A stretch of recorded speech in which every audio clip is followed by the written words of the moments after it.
This church is my spiritual home and has been for a long time. And so it's always a pleasure to be able to speak to you, pray with you, whatever the occasion, whatever's going on. I'm glad to be here for each one of you. So, identity theft. Ever had a problem with identity theft? Not something that we want to think about. I think probably in this day and age we're a lot more careful about the things that have to do with our identity than we've ever been before, because there's so many scam artists out there, so many people that would love to tap into what we have, to rob us of what we have. So identity theft is a pretty serious thing.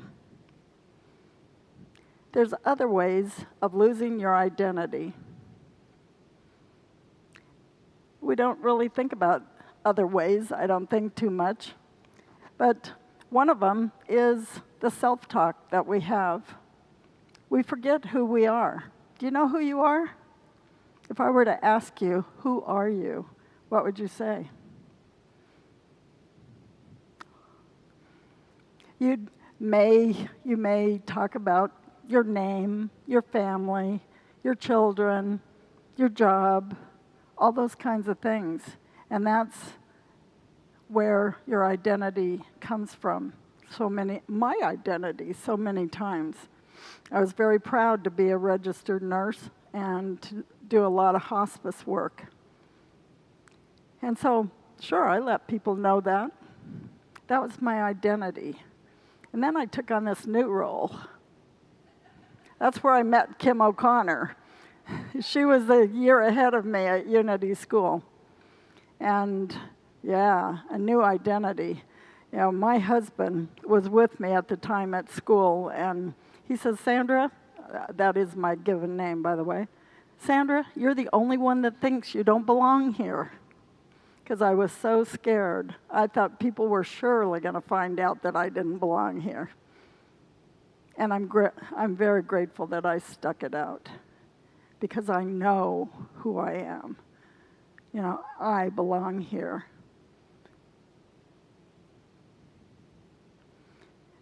Teilhard, I'll try to say his name without messing it up too badly. Teilhard de Chardin. I heard it in school. And then I never said it again till now. Anyway, it said, we are not human beings having a spiritual experience. We are spiritual beings having a human experience. And we forget that. We forget that. You know, we label ourselves a certain way. We're like someone with amnesia who's trying to remember who we are. And it doesn't come easily. Sometimes the outer voices are so strong that it's hard to remember who we are. And guess what? Spirit hasn't moved. We may think we're all alone and God's forgotten us, but the truth is God is always right here, right now. One power, one presence, God in our lives. First unity principle. And the next one is, I am. I am God. I am God. I am Spirit.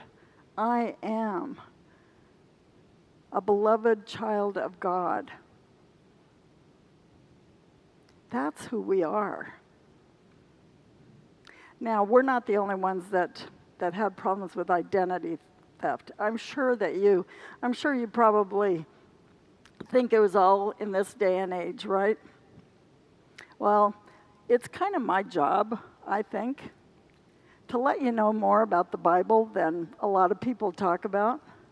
Yes, I know Paul and Jesus and Peter and all of them.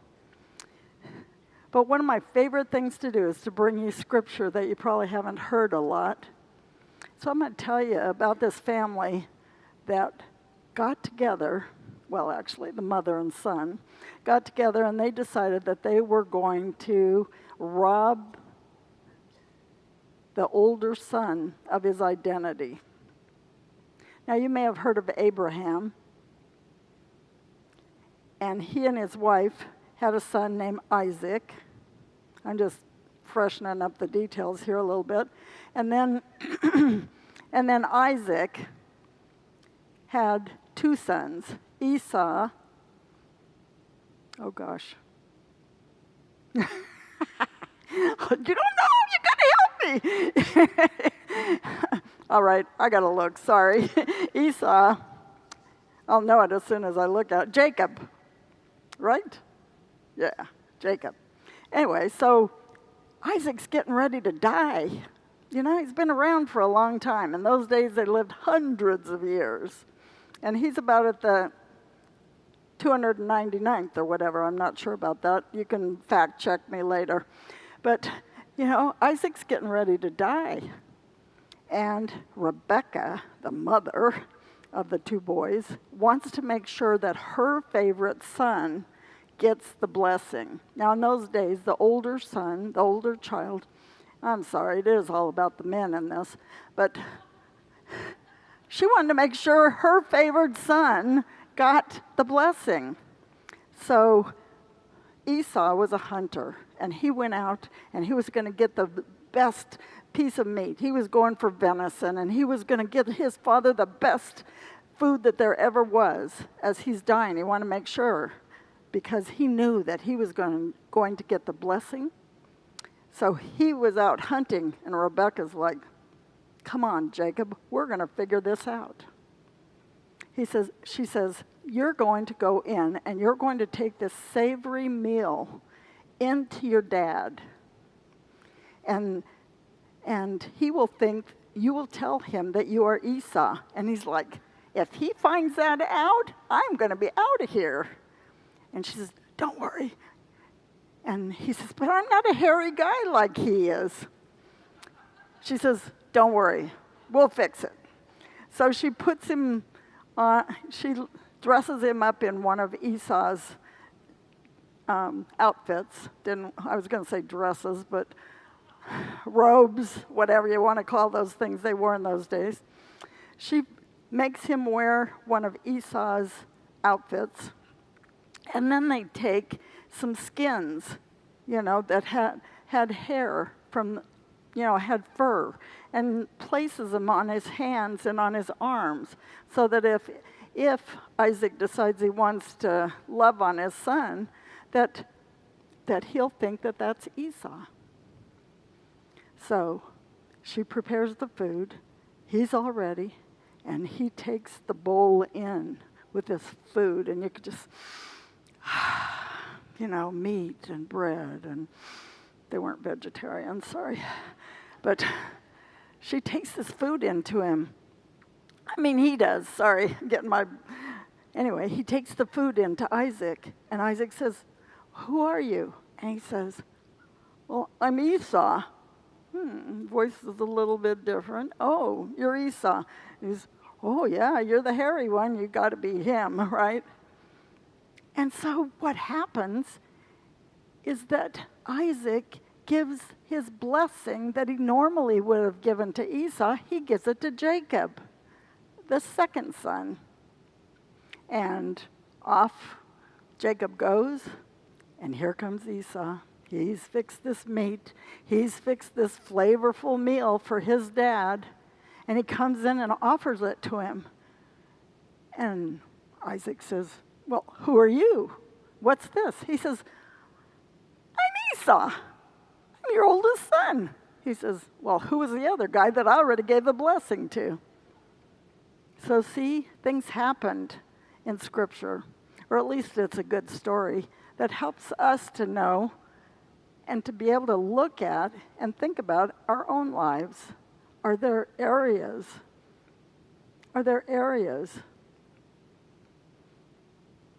where we've gone for the blessing that should have been somebody else in the families? Or has somebody else taken our blessing? And what do we do with that? What do we do with that? when we find that our identity has been taken away from us. I said I was a nurse.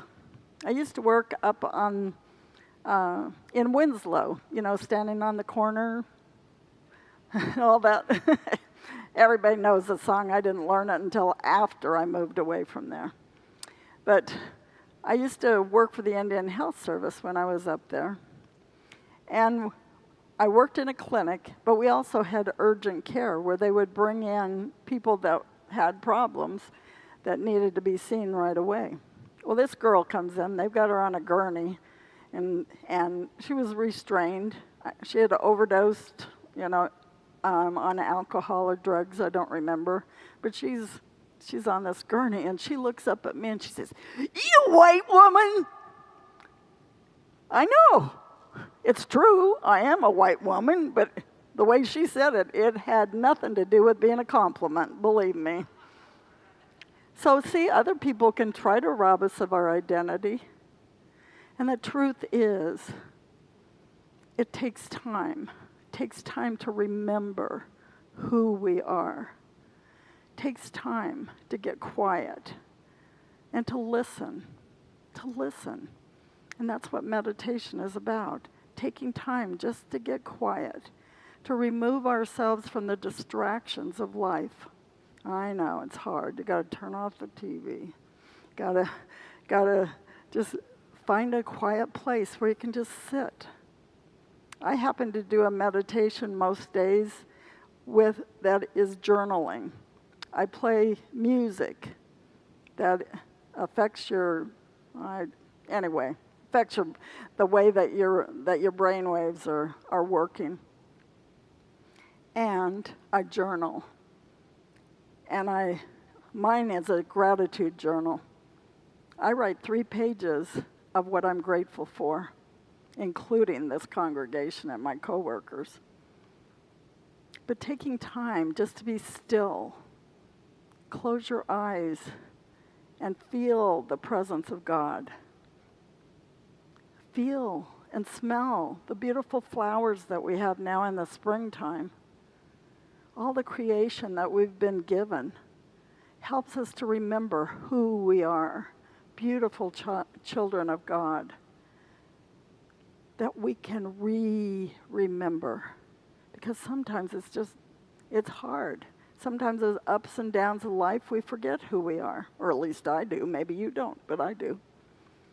To remember who we are. And thought I'd get out my notes, see what I've. A Unity author that I really like. In fact, I found her book on one of my first trips back to Unity when I was doing education classes so that I would begin to get ready to go to ministerial school. We had all these prerequisites we needed to take. One of the books that I found, I thought it was old, actually, if you look at I guess it is. But anyway, I found this book called What Are You? What Are You? It was written the year that my mother was born, so it's not published yesterday by any means, 1929. And in there, her name is Imelda Shanklin. She was asking people questions. What are you? What are you? And of course, they would answer, well, I'm an electrician. I'm a doctor. Whatever. But she'd say, what are you? Few answered that I am a spiritual being. I am a spiritual being, that I am loved by God. I know who I am. I'm a child of God. That I have all the wisdom that I need. That I am led, guided, and directed by the Spirit of God. And I want you to know, the more that you do that meditation I was talking about, the more often you will hear that guidance. When I volunteered, I kind of threw Richard out today because he was running a fever. Said, you need to take care of yourself, And afterwards, I'm like, did I just volunteer to do a talk I haven't prepared for? Oh, well, so you got me. But he had given the title for divine identity. And as I started walking around, inspiration kept coming to me about what I could do. The first were the verses from Genesis that I talked about, Isaac and Esau and Jacob. And then I remembered What Are You by Imelda Shanklin. I invite you to go up to the library. We have about 4 copies of the book. And yes, it doesn't say anything about she in there, so you got to get over that part. It's he. Spiritually, what are you? You are a soul that has forgotten its divine identity, a soul now struggling to remember in the midst of time and in the confusions of experiences that you are the living Son of the living God. Spiritually, you are an idea in the mind of God. That idea must be given expression in you. You are the Son of God, but not always have you acted the part. I can agree with that. Sue even knows that about me. My coworkers do. Anyway, we're all on that same page. Spiritually, you are an idea in the mind of God. That idea must be given expression in you. You are the Son of God, but not always have you acted the part. If you will live in as full accordance with your divine nature as your present state of preparation makes possible, you will be made aware of your true identity. More time that we spend in the quiet, listening. And when those voices inside tell you you're not enough, something's wrong with you, whatever it might be telling you, you can say, no, I am a child of God. I am a divine being. I am worthy. As the victim of amnesia, a person with amnesia persists in recalling personal identity, so you must persist in recalling spiritual identity. While you pray, read, meditate, practice spiritual truth, a flicker, then a beam, then the full light of restored consciousness will dawn, and you will know yourself. So it's through action. It doesn't just come with a bolt of lightning that I've found anyway. It takes meditation. It takes reading spiritual truth. It takes those affirmations, like the one that we started the service with. I reclaim my divine identity. No role, label, or lie can define me. I claim my divine identity. No role, label, or lie can define me. I invite you this week, in the days to come, when you hear those voices inside saying, I don't know who you think you are, just remember, I am divine. I reclaim my divine identity. No role, label, or lie can define me, redefine me. Thanks for being here. Thanks for listening.